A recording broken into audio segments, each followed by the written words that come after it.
Hello dear students, today we're going to talk about the different types of texts that you're expected to write for Cambridge O-Level. In part 1, we're going to go through ways of writing a formal letter, an informal letter, and a report. The purpose of a letter is often to inform or communicate an experience or point of view to the reader. Letters give the reader information about a certain topic and can also be used to persuade the reader, for example, to ask for the writer's opinion to be considered. Letters can be formal, for example, if the letter is being used to apply for a job. Letters can also be informal. For example, if it is a letter to your friend to tell them about your holiday and persuade them to try visiting the same place. Always think about your audience or the person who will read the letter.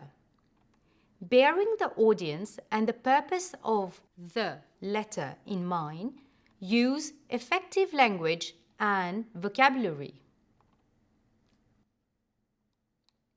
To write your letter, you'll have to focus on language and organization. For appropriate language, think about the audience that the letter is for. Usually, letters are written to one person, although for more formal letters, you will not always know that person's name. If you do not know your reader's name, you can start your letter with "Dear Sir" or "Madam," and will need to end your letter with "Yours faithfully" or "Yours sincerely." How you expect or want your audience to react. For example, if you're trying to persuade your reader to agree with a particular idea or project, your language might be positive and cheerful in tone. The purpose for the letter. For example, if you're writing to complain, you're likely to be more formal and may use emotive words to describe aspects of poor service or a bad experience. How to influence your reader to take your point of view or suggestions seriously. Remain calm and polite even when you feel strongly, and avoid writing very simple sentences with the same grammatical structures or simple, repetitive vocabulary. You'll have to focus on organization of your ideas as well.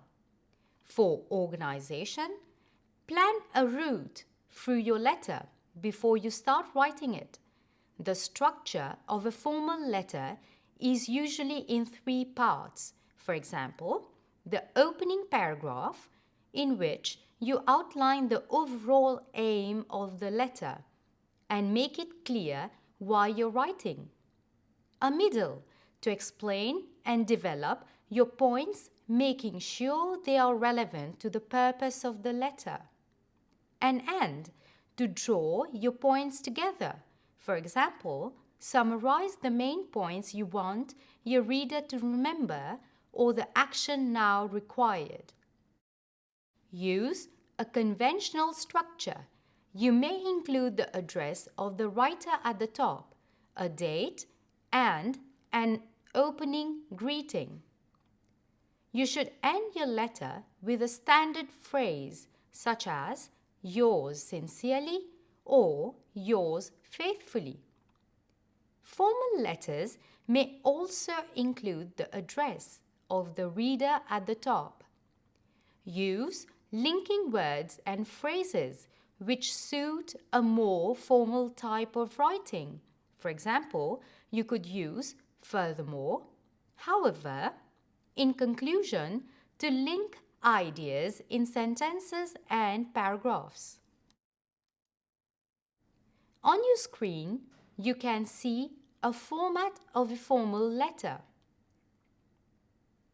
you need to remember to use formal vocabulary only.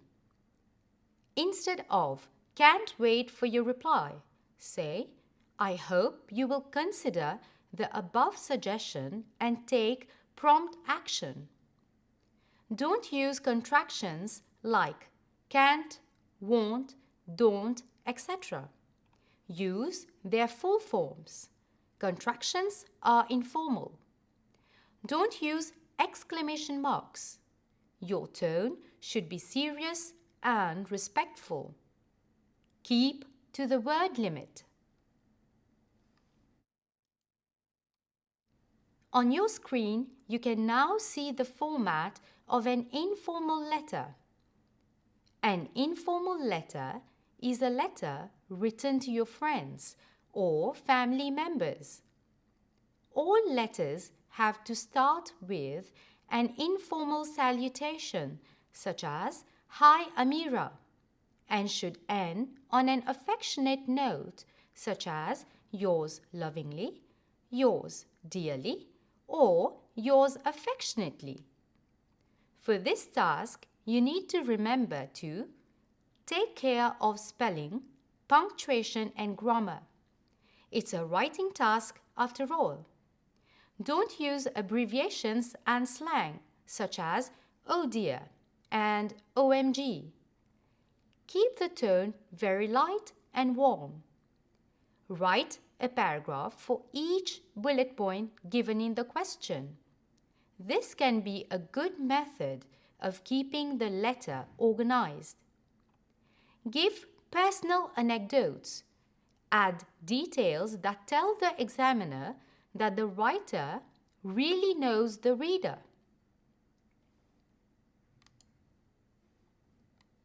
We'll now move on to the writing of a report. The purpose of a report is to give information and suggestions to the reader. Reports are a mixture of facts and opinions. The audience of the report is often someone in charge, for instance, the rector or a teacher. So, the language and tone of the report tends to be more formal. A report may include headings. To write your report, you'll have to focus on the use of appropriate language and proper organization. You will have to think about the audience that the report is for. For example, the rector, organizers of an event, etc. The tone of the report should be impersonal and relatively formal. Your report should also be informative. To make your report sound more formal, use the passive voice. For example, "No food had been provided."